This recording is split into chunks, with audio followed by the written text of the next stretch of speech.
Hello everyone, क्या हाल है सभी के। मैं अंकित, आपका अपना बड़ा भाई, एक बार फिर से स्वागत करता हूं अपने इस प्यारे से चैनल कॉन्सेप्ट रेजिडेंस में। साथियों, मैं आशा करता हूं कि आप लोग मस्त होंगे, स्वस्थ होंगे, तंदुरुस्त होंगे, जीवन में आगे बढ़ते होंगे और अपनी पढ़ाई में व्यस्त होंगे।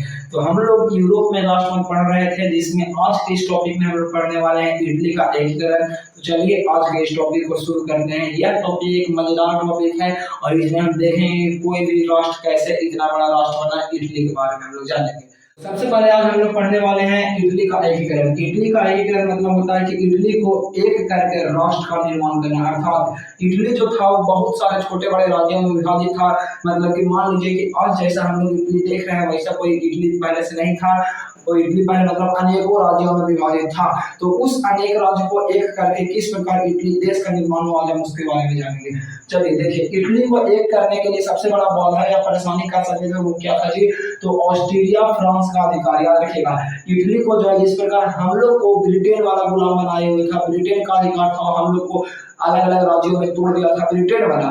उसी प्रकार इटली पर जो था ऑस्ट्रेलिया और फ्रांस का अधिकार था। याद रखिएगा जी कि इटली पर किसका अधिकार था, तो ऑस्ट्रेलिया और फ्रांस का। और ये लोग हमेशा चाहता था कि इटली में जितना टुकड़ा होगा उतना फायदा होगा शासन करने में। अर्थात ऑस्ट्रेलिया और फ्रांस ये दोनों कभी नहीं चाहता था कि इटली एक हो, क्योंकि ये लोग जानता था कि जिस दिन इटली के लोग एक हो जाएगा उस दिन इस सबको मार के भगा देगा। इसीलिए ये लोग इसको तोड़े हुए रखना चाहता था। साथ ही इटली को एक करने के लिए दूसरा परेशानी जो था वो था इटली का राजधानी रोम था, जहाँ पे पोप का अधिकार था। अब पोप का मतलब बहुत से बच्चे लोग नहीं समझते होते, याद रखिएगा। जिस प्रकार हम लोग के यहाँ पूजा पाठ कराने के लिए पंडित जी होते हैं, उसी प्रकार ईसाई धर्म में पूजा पाठ कराने के लिए पोप होते हैं। तो इटली की राजधानी जो रोम था उस पर पोप का अधिकार था। पोप लोग चाहते थे कि इटली का एकीकरण तो हो, इटली का एकीकरण तो हो, लेकिन धार्मिक दृष्टिकोण से। यानी कि ये लोग चाहता था कि इटली एक हो जाए, लेकिन धार्मिक दृष्टिकोण से। अब हम जानेंगे धार्मिक दृष्टिकोण का मतलब क्या होता है जी। धार्मिक दृष्टिकोण कहने का अर्थ हुआ कि इटली में जो है ना, मान लीजिए इटली आपका क्षेत्र है, तो इटली में 70 से 80% का जो क्षेत्र है, 80% मान के चलिए, उसमें कैथोलिक ईसाई धर्म के लोग रहते थे। ईसाई धर्म में प्रकार होता है, तो ईसाई धर्म में कौन सा ईसाई धर्म, तो कैथोलिक ईसाई धर्म के लोग रहते थे। और उसके सर्वोच्च नेता को पोप कहते हैं, याद रखिएगा। ईसाई धर्म के जो सर्वोच्च नेता रहेगा उसे हम लोग पोप कहते थे। अब पोप लोग जो है, पोप लोग का निवास स्थान कहाँ था, तो रोम में। रोम क्या था, इटली की राजधानी रोम था। रोम में जो वेटिकन सिटी है वहां पर इसका जो था निवास स्थान था। वेटिकन सिटी आज के समय में दुनिया का एकमात्र स्वतंत्र देश है जो सबसे छोटा है। यानी वेटिकन सिटी आज स्वतंत्र देश है जो सबसे छोटा है। और ये लोग जो रोम जो पोप लोग था उसके पास अपना राज्य था, अपना सेना था। यानी कि लोग ऐसा नहीं था कि खाली पूजा पाठ ही कराता था, इन लोग के पास अपना सेना था, इन लोग के पास अपना राज्य था जहाँ ये लोग अधिकार करता था। तो ये लोग किस राज्य पर अधिकार किए हुए था, तो रोम पर अधिकार किए हुए थे। आप देखिए, जैसे में अगर भारत की राजधानी दिल्ली है, दिल्ली ही दूसरा कोई के अधिकार में चल जाएगा तो भारत जैसे गुलाम हो जाएगा।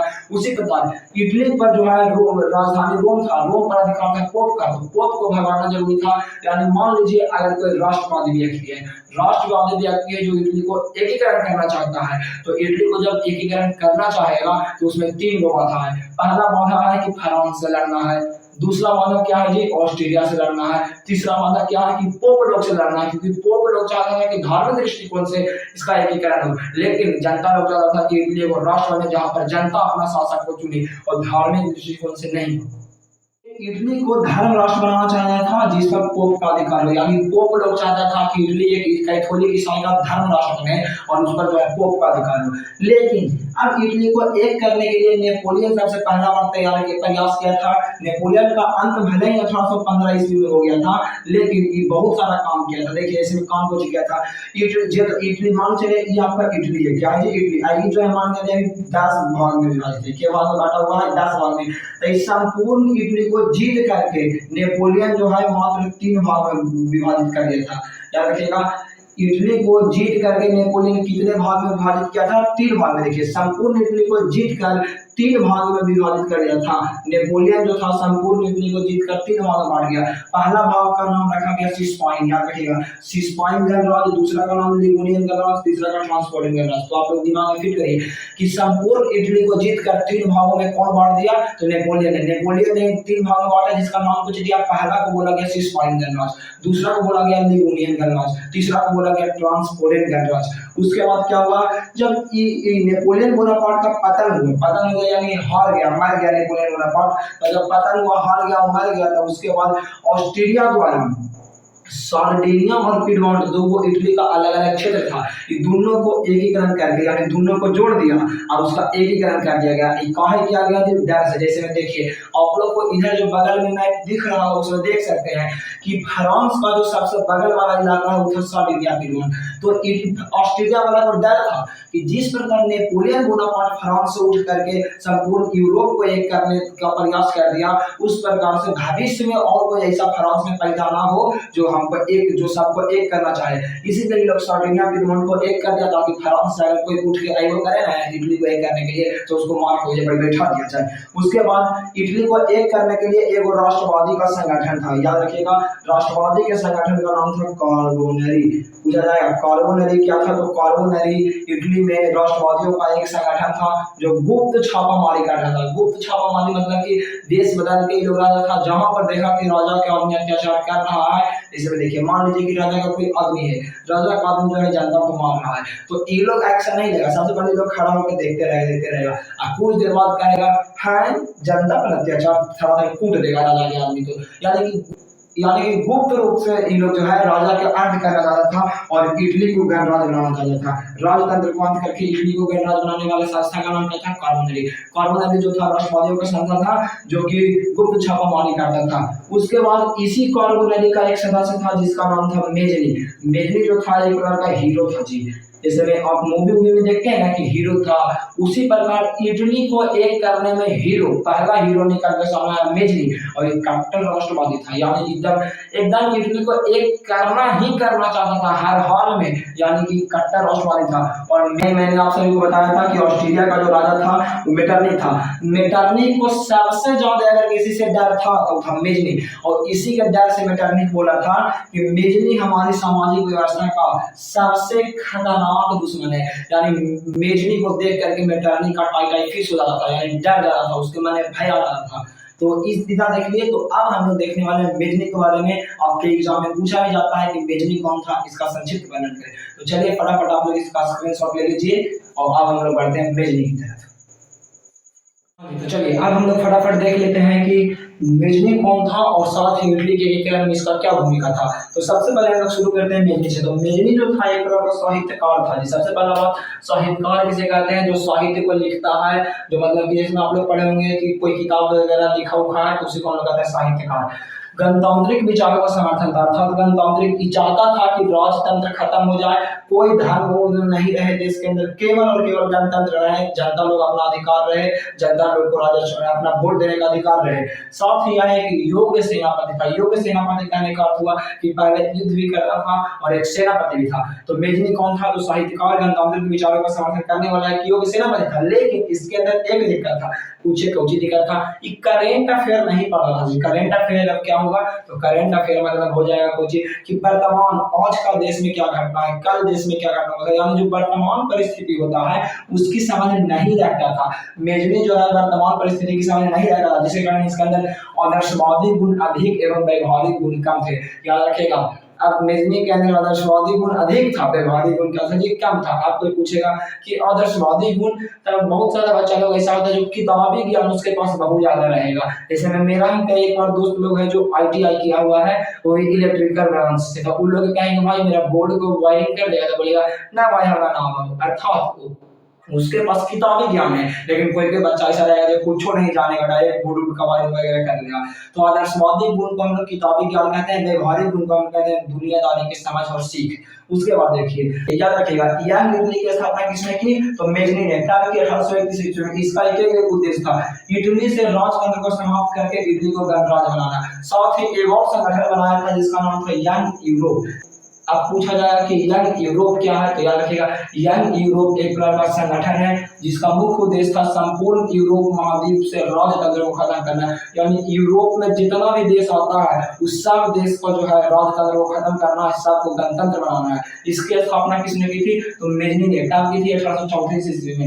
यंग नाम क्यों रखा गया, क्योंकि इसमें बूढ़ा व्यक्ति नहीं आता था, बुतरू नहीं रहता था, केवल युवा लोग रहता था। युवा लोग जो 18 से 25 साल की उम्र तक हो, जिसके अंदर जोश हो, जुनून हो, देश को देश में क्रांति लाने का, यानी कि इसके अंदर जो है यंग लोग रहते थे। अब देखिए आगे हम देखना देखते हैं। जब 1848 ईस्वी में क्रांति हुआ, फ्रांस में क्रांति हुआ, याद रखिएगा 1848 की क्रांति आप लोग को पिछला क्लास में पढ़ाए थे। तो जब फ्रांस में 1848 की क्रांति हुआ तो संपूर्ण यूरोप में क्रांति का लहर आ गया। यानी अब यूरोप के जितना देश है सब कहने लगा क्या जब फ्रांस वाला राजा को मार के भगा देगा तो हम लोग पाए नहीं, सब लोग अपना राजा का विरोध करने लगा। अब विरोध कुछ इस प्रकार हुआ कि जो मेटरनिख था, जो ऑस्ट्रेलिया का राजा था, ऑस्ट्रेलिया की जनता खुद मेटरनिख को भगा दिया। अब मेटरनिख भाग करके लंदन चल गया, यानी कि 1848 ईस्वी में मेटरनिख जो है ऑस्ट्रेलिया छोड़ के भाग गया, यानी अपना देश छोड़ के मेटरनिख भाग गया। और इसका स्थिति ऐसा हो गया था ना कि बुर्खा पहन के भागा था, यानी जो पूरा फेस उस ढक करके रॉक भी भाग गया था लंदन। यानी कि मेटरनिख युग का शुरुआत कब हुआ था जी? तो याद रखिएगा मेटरनिख युग का शुरुआत हुआ था 1815 में, और मेटरनिख युग का अंत कब हुआ था? 1848 में। ये भी क्वेश्चन पूछा जाएगा कि मेटरनिख युग का शुरुआत कब हुआ? 1815, अंत कब हुआ? 1848। बीच के टाइम को हम लोग मेटरनिख युग कहते हैं। उसके बाद इस वक्त जो है ऑस्ट्रेलिया का अधिकार इटली पर से खत्म हो गया। देखिए पहले बताए थे कि इटली को एक करने का 3 हुआ था, पहला फ्रांस, दूसरा ऑस्ट्रेलिया, 3 नंबर पर क्या आता था जी?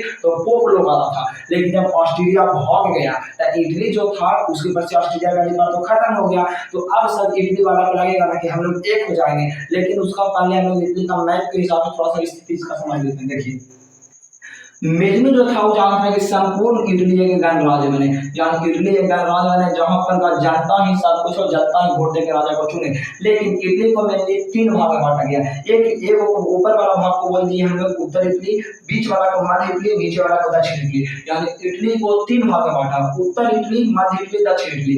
उत्तर इटली में 2 स्टेट, 2 राजा था। एक था सार्डिनिया पिडमोंट, सार्डिनिया पिडमोंट दोनों का एक कर जाएगा था जोड़ करके। एक था लोम्बार्डी, एक था वेनेसिया। सार्डिनिया पिडमोंट था, वहां का शासक चार्ल्स एडवर्ड था। पूछा जाएगा सार्डिनिया पिडमोंट का पहले के समय में शासक कौन था? Charles Edward. और चार्ल्स एडवर्ड का कहना था कि संपूर्ण इटली का जितना भी राज्य है, ये सब राज्य जो है ना इस सार्डिनिया पिडमोंट में मिल जाओ, सब मेरे शासन के अंदर हो। यानी चार्ल्स एडवर्ड का कहना था कि संपूर्ण इटली का विलय मेरे अंदर हो जाए, सबका शासक मैं बनूं। यानी वो बात होता है कि सब के राजा हम रहे, सर्वश्रेष्ठ बने।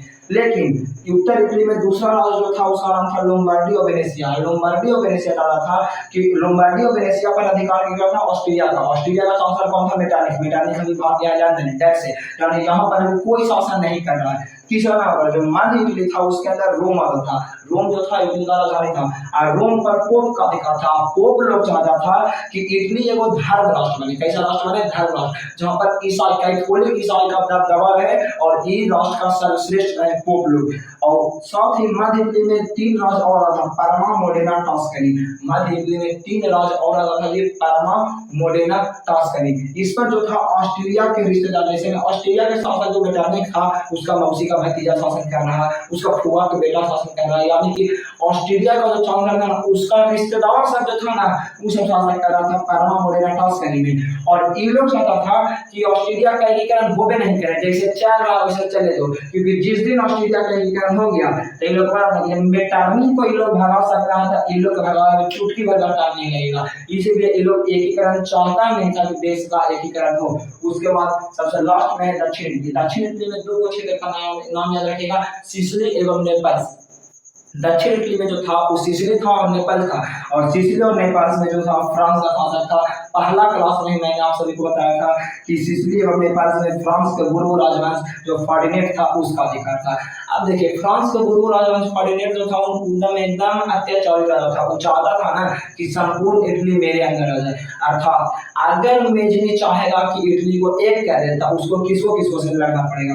पहला चार्ल्स एडवर्ड से लड़ना पड़ेगा, फिर उसको ऑस्ट्रेलिया के चाहती तो भाग ले, इसको से लड़ने नहीं है, फिर उसको पोप से लड़ना पड़ेगा, फिर उसको फ्रांस से लड़ना पड़ेगा। अर्थात इटली को एकीकरण करने के लिए आपसी मतभेद हो गया। कोई कह रहा था कि मेरे अंदर मिल जाओ, कोई कह रहा था कि धर्म राष्ट्र बना दो। इसी कारण से जो है इटली का एकीकरण नहीं हुआ। उधर ऑस्ट्रेलिया में क्या था कि मेटरनिख जब भाग गया तो ऑस्ट्रेलिया का नया राजा बना फर्डिनेंड प्रथम। याद रखिएगा ऑस्ट्रेलिया का नया राजा कौन बना जी? फर्डिनेंड प्रथम। फर्डिनेंड प्रथम डरपोक राजा था, उसको लगा ना कि जब जनता लोग मेटरनिख को मार के भगा दिया है तो हमको ही भगा देगा, कि डर से ही भाग गया। डर से कहाँ भाग गया जी? लंदन। मेटरनिख भी कहाँ भाग गया? लंदन। और उसके बाद जब फर्डिनेंड प्रथम भाग गया तो नया राजा बना, पुनः नया राजा बना फ्रांसिस जोसेफ, एकदम युवा 18 वर्ष का ही राजा था, 18 वर्ष की उम्र में गद्दी पे बैठा था। ये था फर्डिनेंड प्रथम जो था, इसी का भतीजा था फ्रांसिस जोसेफ, 18 वर्ष की उम्र में राजा बना। जैसे देखिए क्या हुआ, फ्रांसिस जोसेफ जैसे ही राजा बना, मान चलिए हम फ्रांसिस जोसेफ है, हम राजा बन गए, हमको कोई आके संदेश दिया कि महाराज आपका जो इटली में जो लोम्बार्डी और वेनेशिया वाला जो क्षेत्र है ना, उस पर जो है इटली के लोग कह रहा था कि एकीकरण करके हम अपना देश बनाएंगे, हम युवा राजा, हम सुनेंगे एंड मेरे अधिकार में, वो हमारे अधिकार में वो क्षेत्र था लोम्बार्डी और वेनेशिया, और उस पर हमारा ही अधिकार रहेगा, तुरंत आदेश देंगे सेना बनाओ, तुरंत हम लोग जो है, हम जो है एकदम सेना बनाए, कहें सेनापति आगे बढ़ो और युद्ध करो। अर्थात नया राजा जैसे ही फ्रांसिस जोसेफ बना, वो गर्म खून का लड़का था, वो तुरंत जो है सेना बना लिया। सेना बनाने के लिए रूस का सहायता लिया था, रूस के पास गया, बोला ए भैया मदद करा तो सेना बनाने का है, हमारे लोम्बार्डी वाला जो क्षेत्र है ना, लोम्बार्डी और वेनेशिया वाला क्षेत्र है, उस पर इटली लोग अधिकार कर रहा है। तुरंत में लोग क्या सेना बनाया और इटली पर आक्रमण कर दिया। अब देखिए जाए, इधर ये सब लोग अलग अलग है, इधर जो है अकेले आएगा, तो लग रहा था ना कि इटली का एकीकरण हो जाएगा, लेकिन बात यहाँ पे बदल जाएगा, इटली वाला के साथ खुद का आदमी धोखा दे देगा। तो चलिए हम बढ़ते हैं अगला स्लाइड की ओर कि इटली का एकीकरण हुआ कि नहीं। चलिए देखते हैं अगला स्लाइड में, तब तक के लिए आप लोग इसका स्क्रीनशॉट लीजिए। हाँ जी, तो चलिए अब हम लोग आगे देखते हैं। तो जैसे ही जो था फ्रांस का नया राजा फ्रांसिस जोसेफ जो है अपना सेना इटली भेजा, तो दोनों के बीच लड़ाई हुआ, एक तरफ है ऑस्ट्रिया और एक तरफ है इटली। ऑस्ट्रिया में जो है फ्रांसिस जोसेफ ऑस्ट्रिया का शासक है, और इटली, तो बताइए इटली को एक कौन करना चाह रहे हैं? तो इटली में दुए तो राजे है, एक वो बचा है चार्ल्स एडवर्ड। चार्ल्स एडवर्ड कह रहा है कि संपूर्ण इटली को एक करो, मेरे अंदर डाल दो। और दूसरा ऑस्ट्रिया तो खुद लड़ाई कर रहा है, पोप है वो, ऑस्ट्रेलिया के साथ क्या है जी? पोप। साथ में ऑस्ट्रेलिया का रिश्तेदार लड़ेगा नहीं, फ्रांस वाला तो और नहीं चाहता कि एकीकरण हो, इसीलिए फ्रांसिस जोसेफ के विरोध में चार्ल्स लड़ गया। लेकिन पोप वाला, अब देखिए थोड़ा सा स्थिति से धार्मिक स्थिति, ऑस्ट्रेलिया में जो है कैथोलिक ईसाई की संख्या बहुत ज्यादा है, और इटली में भी जो है कैथोलिक ईसाई की संख्या ज्यादा है, और धर्म से संबंधित ज्ञान दे जाना कौन? पोप लोग। तो इस युद्ध में पोप लोग जो है इटली का साथ नहीं दिया, पोप लोग इटली का साथ नहीं दिया, पोप लोग दे दिया ऑस्ट्रेलिया का साथ। इसके साथ में जो है पोप लोग साथ दे दिया, ये कह के बोला ना कि हम अपना धर्म वाला से लड़ाई नहीं करेंगे। हम जब सबको लगा ना कि चार्ल्स एडवर्ड और पोप दोनों मिल करके पहले ऑस्ट्रेलिया को भगा लेगा, अब बाद में पूरा देश का एकीकरण हो जाएगा, लेकिन ऐसा कुछ हुआ नहीं। चार्ल्स एडवर्ड तो लड़ने का तैयार था, लेकिन ये पोप था, वो देखा ना कि ऑस्ट्रेलिया में जो है कैथोलिक ईसाई की संख्या ज्यादा है, अब वो बोला ना कि हम अपना धर्म वाला से युद्ध नहीं करेंगे। ये वही बात हो गया कि जैसे में मान चलिए कि एक तरफ है भारत, एक तरफ कौन सा देश है? भारत है, एक तरफ है नेपाल हो गया, ये दोनों देश के बीच युद्ध हो गया। तब भारत के प्रधानमंत्री जो मोदी जी हैं वो कहेंगे ना कि अरे एक काम करो ना, नेपाल वाला के नहीं मारो हम लोग, कहे जी, कहे कि नेपाल में हिंदू की संख्या ज्यादा है और हम लोग भी हैं हिंदू, तो नेपाल वाला के नहीं मारो। तो बताइए जनता जो है उससे खुश होकर के दुख, जनता दुखी हो जाएगा कि अरे उन लोग हमको मार दिया, हमारा सेना को मार दिया, हम लोग के मारे के बारे आया, तुम लोग कह रहा है कि हिंदू देखो मुस्लिम देखो, यही बात हो गया है यहाँ पर। पोप वाला जो है बदल गया, पोप वाला क्या हुआ? बदल गया, पोप वाला चल गया ऑस्ट्रेलिया देने, और इटली देने से हो गया अकेले चार्ल्स एडवर्ड। फिर यहीं पर फिर बात बन गया कि पोप ने दिया धोखा, इसीलिए ऑस्ट्रेलिया ने इटली को ठोका। अर्थात हुआ कौन जी कि ऑस्ट्रेलिया जो है वो जीत गया, ऑस्ट्रेलिया को जो हुआ जीत गया, और साथ में ई जो है हार गया। याद रखिएगा युद्ध में हारा कौन जी? तो इटली हार गया, इटली क्या हुआ?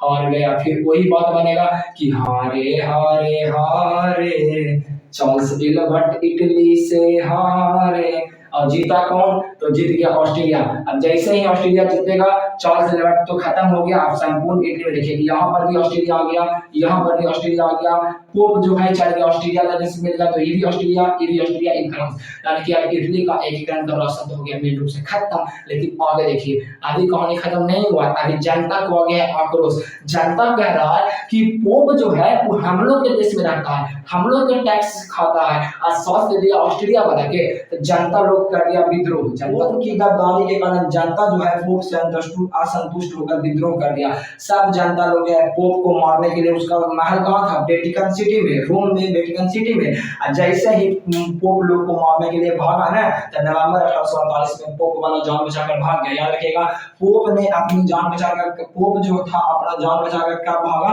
तो नवंबर 1848 में। जब नवंबर 1848 में पोप जान बचा के भाग गया, तो तुतान मेज नहीं आया पोप पर, रोम जो था रोम पर मेज नहीं आया, रोम पर मेज नहीं आया, और रोम को गणराज्य बना दिया, और उसका नाम रखा गया रोमन गणराज्य। क्या रखा गया?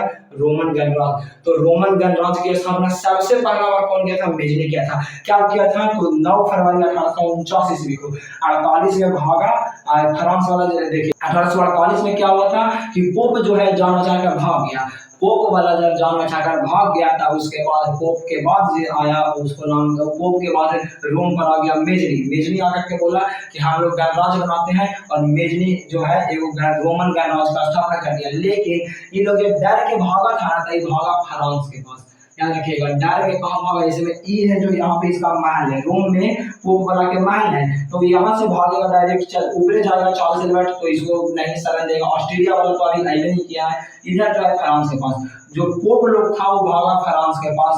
फ्रांस में जाकर के बोला ना कि मालिक मेरी गद्दी बचाओ, मेरी गद्दी बचाओ। सब फ्रांस के जनता जो एगो मेजनी नाम के वो आदमी मिल गया है ना, जो इटली के जनता को बढ़ावा दे दिया, और इटली के जनता को मार के खदेड़ के भगा दिया है। फ्रांस वाला बोला, फ्रांस को उभर के राजा था फर्डिनेंड। फर्डिनेंड बोला, अरे पोप भाई तुम चिंता काहे करत हो, एक काम करो हमरा बताओ कि जगह कहाँ पे है, हम रगड़ देते हैं कुल लेके। उसके बाद जो है 3 जुलाई को, के जुलाई को जी याद रखिएगा, 3 जुलाई 1849 ईस्वी को रोम पर फ्रांस ने अधिकार कर दिया। यानी फ्रांस वाला को गया मदद मांगने के लिए, पोप लोग गया फ्रांस से मदद मांगने के लिए, फ्रांस ने जो है वो पुनः रोम पर अधिकार कर लिया, पुनः पोप को सौंप दिया। यानी कि 9 फरवरी को रोमन गणराज्य स्थापित हुआ, और 3 फरवरी को खत्म हो गया। यानी ओनली 5 महीना के लिए, 5 महीना के लिए इटली का एक हिस्सा गणराज्य मतलब लोकतंत्र गणराज्य हुआ था, उसके बाद पुनः खत्म हो गया। अर्थात अब देखिए चार्ल्स एडवर्ड तो रहा नहीं, हारिए गया बेचारा।